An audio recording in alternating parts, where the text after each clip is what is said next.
Yeah, in the moment when somebody does something irritating, my first instinct is to complain and even whine a little bit. But then I calm down and I go, it's not important. It doesn't matter. You don't need to complain about this. In fact, there's something good about it. So this morning, to give you an example, I'm meditating, right? I meditate every morning. That helps me a lot. And there's noise going on that's kind of interrupting my thoughts. And I'm going, God damn it, I want to yell at that person. And I'm meditating. How can you have a thought like that when you're meditating? And then it makes me go, no, Robert, it's just a noise. Just think of it as birds singing. Calm down. Don't be upset. It's actually training you to not get upset. So the bad things that happen to you are training you to not take them so seriously or to find a way to use them. Nothing is ever really bad. People often ask me in these interviews, if you were 20 years old and you knew what was going to happen to your life, would you go back and tell yourself something and do something differently than the way you did it? Or do you have any regrets, Robert? I have no regrets. I wouldn't change anything because everything happened for a purpose. Everything lined itself up for a reason, and it all came out the way it should have come out because I embraced it and I found a way to learn something from it. So even when I had a bad job, my attitude was, I'm going to learn about people. I'm going to learn about what I hate and what I love.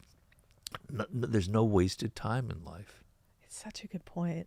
I saw this meme the other day that reminds me of your bird song. I don't know if you've seen it. It was You saw what? a meme, like a little graphic. And in it, it was this woman in her window and she's looking outside and birds are singing. And she's like, the bird song, it's so beautiful. Right.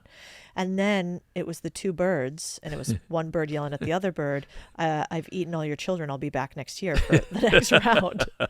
And That's pretty good. It made me kind of chuckle because the perspective from the woman was, this is lovely. I have learned to associate birdsong with something magical. And the birds are simultaneously murdering each other. And that's their language. And so it kind of takes me to that idea of nothing is good or bad except really by comparison.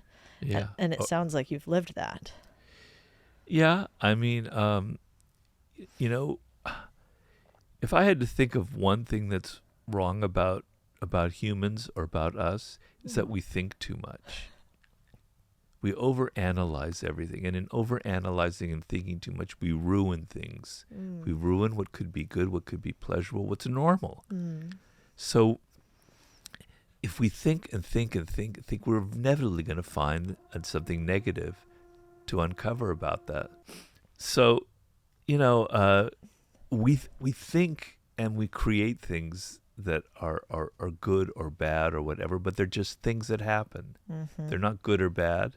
They just are events that happen. And we think of them and we make them what we want to make them. Yeah.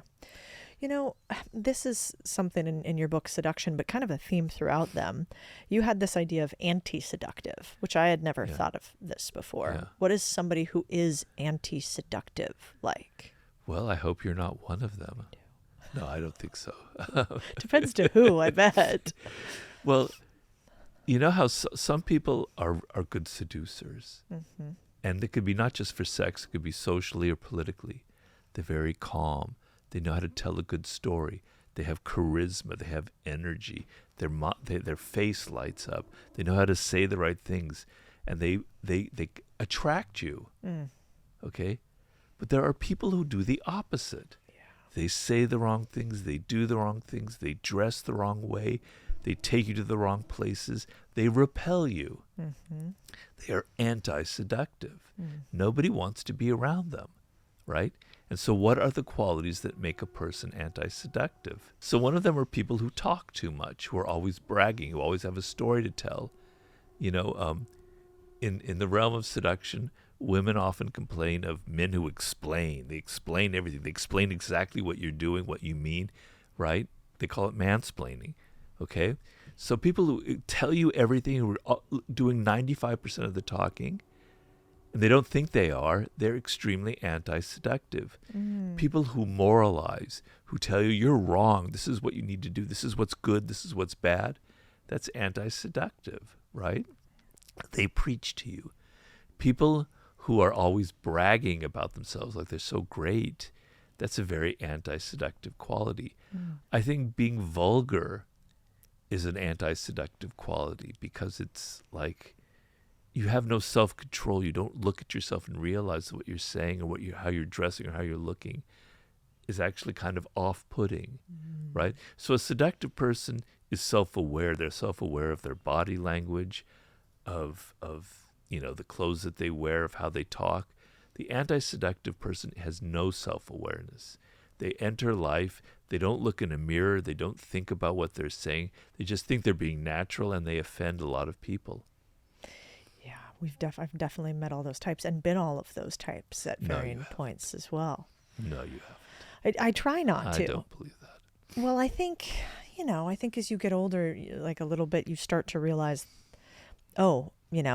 that story isn't so necessary to share so broadly. Like being so loud isn't so necessary all the time. Right. Just the other day we were talking about how even being too familiar can be in some ways anti-seductive. Yeah. And that's kind of what you talked about before, which is this little bit of, there's almost like some sort of removal, a slight, what would you call that? A little bit of air of mystery. Yeah. So I know I was talking to a celebrity, I won't mention names, who was saying, Robert, you talk in Seduction about mystery, but in the era of social media, you have to be out there all of the time, right? You talk in the 48 Laws of Power of creating distance and absence, using absence to create respect and honor, which is one of the laws. How do you do that in the era of social media? You always have to be out there. You have to be familiar. And I say, if you do too much of that, I'm not going to use her name, people will become so familiar with you that you're going to lose that aura of being a celebrity. They're going to take you for granted. And you might shine for a year with being out there and having all of your posts and doing all these things. But after a year, they'll find somebody new who they haven't seen before.